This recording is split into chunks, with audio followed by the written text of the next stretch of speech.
Hi, this is Andrew from Ask Andrew, and today I'm going to be talking about rhyming couplets. We've had a few inquiries about the rhyming couplets question from grade 3 theory in particular, and I thought what I'd do today is take you through the whole process just to give you an idea of what we're looking for in this question. So we start with a rhyming couplet. Now, what is a rhyming couplet? A rhyming couplet is two lines of text with a regular internal rhythm, and they rhyme. So I've just chosen one from a past exam paper, and I'll read it to you.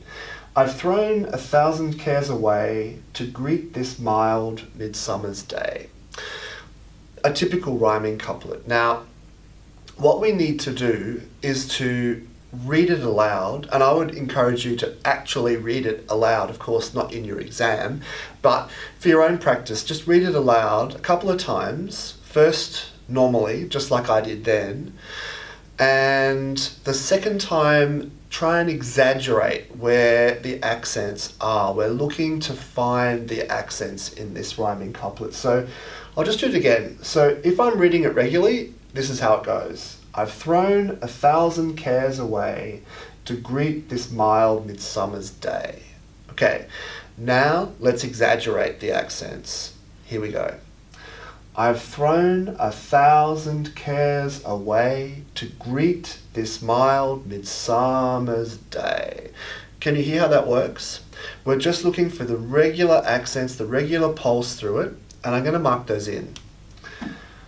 I've thrown 1,000 cares away, breaks that word in half, to greet this mild midsummer's day. So there are 8 accents, and it's very common to have 8 accents in a rhyming couplet. Have you noticed anything else about this one? We have an anacrusis. There's an anacrusis for both lines. I've thrown, and then here, to greet. So we'll have to take that into consideration when we write the rhythm out. So the next step is to work out whether the rhythm scans best in 2s or in 3s. This is a crucial step, and I encourage you to try it with every rhyming couplet because there could be a case for either one. Either one could be appropriate, but usually there's one that's the best choice. So what I've done is I've put down one in 4/4 and one in 6/8.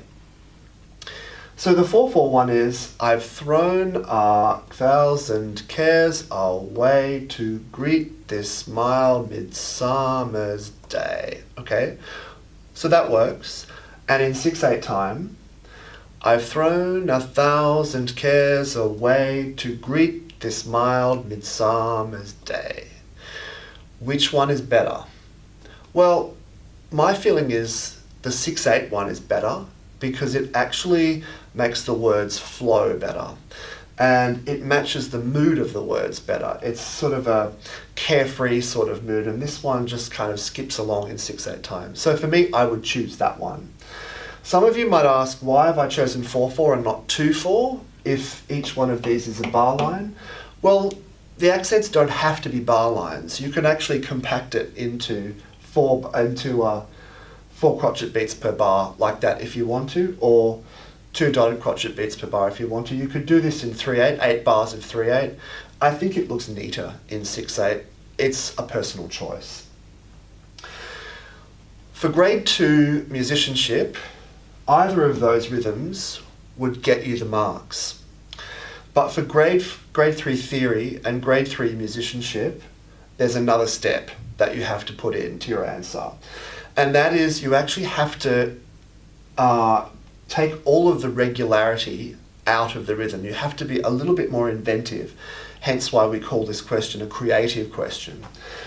So in grade 3 theory, you've got dotted rhythms, you've got semiquavers, different things you can add in to make the rhythm more interesting. But the whole point of doing this is to break up the regularity in the pulse. So what I've done here is I've put in a dotted rhythm there in the first bar, and I put in some semiquavers in the second bar and in the fourth bar. So what I've got here is, I've thrown 1,000 cares away to greet this mild midsummer's day. Okay, and you can already feel perhaps how it's becoming a melody, and I guess that's the next step in grade 4 theory or grade 5 theory. Some of you might be able to hear a melody in your heads anyway from that rhythm, but do you see what I'm talking about here? We're just trying to make it more interesting. We're trying to make it reflect the words as strongly as it can. So, two more things. Where you've hyphenated the words, 1,000, you have to clearly hyphenate there. And above, if I've got two notes for one syllable, 1,000, you join those with a slur. So just one more time, I've thrown 1,000 cares away to greet this mild midsummer's day. There you go.